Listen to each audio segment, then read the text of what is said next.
Good morning. Indoria Gurukul class में आप सभी विद्यार्थियों का स्वागत है।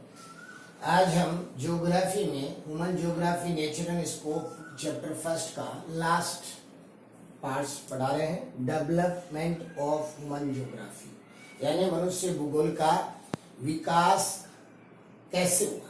तो मानव भूगोल का विकास 3 चरणों में कंप्लीट हुआ है, जिसमें प्राचीन काल, मध्यकाल और मध्ययुगीन काल यानी जो मॉडर्न काल है।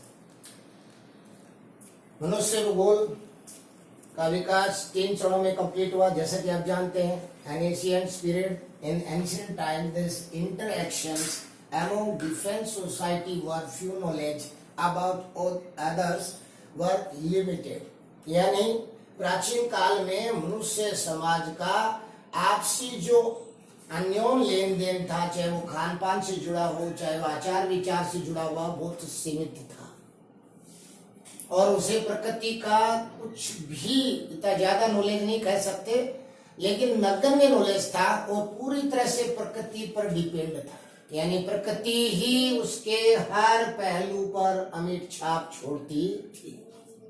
उसके बाद आया मध्यकाल, जिसको मिडिवल पीरियड कहते हैं। In this period mystery about countries and peoples begin to revealed due to efficiency in navigations, discovery or proficiency in technology, colonizations and trade brought boards knowledge of the world due to innovations and analysis। जैसा कि आप जानते हैं, मध्यकाल में मनुष्य ने पहिए का विकास कर चुका था और पानी के अंदर नौ संचालन स्टार्ट होने से उसके मनुष्य समाज के जो छिपे हुए तथ्य थे, रहस्य थे, वो उजागर हो गए। नई नई खोजें स्टार्ट हुई। उपनिवेशवाद और व्यापार की वजह से नए नए क्षेत्र खोजे गए। ये मान लीजिए कि इस समय आविष्कार अन्वेषण काल था। बहुत ज्यादा डेवलप हुए, प्रकृति के रहस्यों के बारे में जानकारी प्राप्त हुई। अब आते आते मनुष्य पूरी तरह से प्रकृति को अपने वश में करने लगे। यानी प्रकृति की अमिट छाप जो पहले थी, अब उसमें क्षणिकता आ गई, यानी कमी आ गई और अब मनुष्य प्रकृति पर अमिट छाप छोड़ने लग गया और होड़ोहोड़ इतनी हो गई कि वो प्रकृति के मूल्यों को ही ताक पे रखकर उनका दोहन करने लगी। और अब ये जो प्रकृति है, मतलब उसको जो पोषण देती थी, उस रहस्य से भी वो वंचित हो गए। उसके बाद मॉडर्न काल आया। आप जानते हैं कि इसमें तो मनुष्य ने अपनी हद ही पार कर दी। यानी प्रकृति के मूल्यों का, प्राकृतिक सोर्सों का बड़ी ही स्वार्थ लालचीपन में उसने बड़ी ही क्रूरता से दोहन करना स्टार्ट कर दिया। और आज ये जो प्रकृति जो पहले उसको जीवन देती थी, जिसे हम ऑक्सीजन, भोजन और अपना आवास प्राप्त करते थे, वो ऐसी स्थिति में आ गई कि आज हमारे लिए वो एक अभिशाप जैसा बन गई। यानी मनुष्य प्रकृति के लिए अभिशाप जैसा बन गया और मनुष्य ने ही अपनी प्रकृति को, अपने घर को उजाड़ दिया। अब प्रकृति हमें वो पोषण नहीं दे पा रही है। नाना प्रकार के विष पैदा हो गए, क्योंकि कार्बन डाइऑक्साइड इतनी ज्यादा पैदा हो गई है। प्राकृतिक सोर्सों का बड़ी में बहुत ही क्रूरता के साथ दमन करने से, भौतिक सुखों की लालसा की वजह से पर्यावरण की अवहेलना हो गई। और यही था मॉडर्न काल, जिसमें ह्यूमन ज्योग्राफी सबसे ज्यादा डेवलप हुई। ये मान लीजिए कि ह्यूमन ज्योग्राफी मनुष्य भूगोल के लिए स्वर्ण काल था, जिसमें उसने अमीर प्रोग्रेस की। यानी इसमें सबसे ज्यादा प्रोग्रेस हुई तो वो फ्रांस में थी, यानी फ्रेंच में, जिसमें कई रेडजर्स, कई भूगोल वक्ताओं ने सबसे पहले इस क्षेत्र में विकास किया।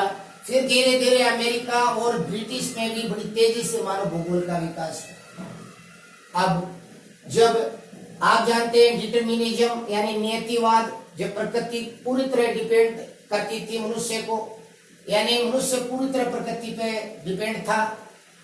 उसके बाद पॉसिबिलिज्म आया, डी ब्लॉक्स में दिया, जिसने प्रकृति को अपने गुलाम बनाने, यानी प्रकृति के रहस्यों को जाना और धीरे धीरे प्रकृति की जो प्रकृति पर मुझसे निर्भरता थी उसको कम किया। लेकिन एक स्टेज अब ऐसी आ गई कि अब वो प्रकृति के लिए वो पॉसिबिलिज्म हमारे लिए विष के समान साबित हो गया। तो एक नई विचारधारा है, नव डिटर्मिनिज्म पैदा हुई, यानी नव निश्चयतावाद। और इसमें कहा गया अकॉर्डिंग टू नव determination emphasis was lead on this close relationship between this both natures and humans. The line of thinkings now as stop and thoroughly go. The innovators are now criticisms was Griffith Taylors. यानी नव निश्चयतावाद दिया गया। इसने कहा कि यदि इसी तरह हम प्राकृतिक मूल्यों की अवहेलना करते रहे तो ये प्रकृति हमारे लिए जीवन देने लायक नहीं रहेगी। हाँ, हमें भौतिक प्रगति करनी चाहिए, लेकिन प्राकृतिक मूल्यों की अवहेलना करके नहीं करनी चाहिए। नहीं तो आज जो हमारे पास प्राकृतिक संसाधन है वो हमारी भविष्य की पीढ़ियों को पॉसिबल नहीं होंगे। तो इसलिए हमें प्रकृति का सर्जन करना है, प्रकृति का निर्माण भी रखना है, प्रकृति के मूल्यों का सम्मान भी करना और अपनी भौतिक प्रगति भी करनी है। तो इसीलिए जैसे खतरे के लिए हमारी 3 बत्तियां होती हैं, लाल रुक जाओ, हरा पीला तैयार हो जाओ और हरा यानी चल पड़ो। उसी प्रयोजन पर नव निश्चयतावाद का एक सिद्धांत आया। और यदि इस चीज का हम पालन करेंगे तो ये प्रकृति हमारे लिए मातुल्य होगी और हम उसमें बड़े सम्मान के साथ जी पाएंगे और हमारी भविष्य के संतान भी इसमें अच्छी तरह से जीवन यापन कर सकेगी। तो यही आज हम इस वीडियो में बताएंगे और नेक्स्ट वीडियो में आपसे मिलेंगे। थैंक्स।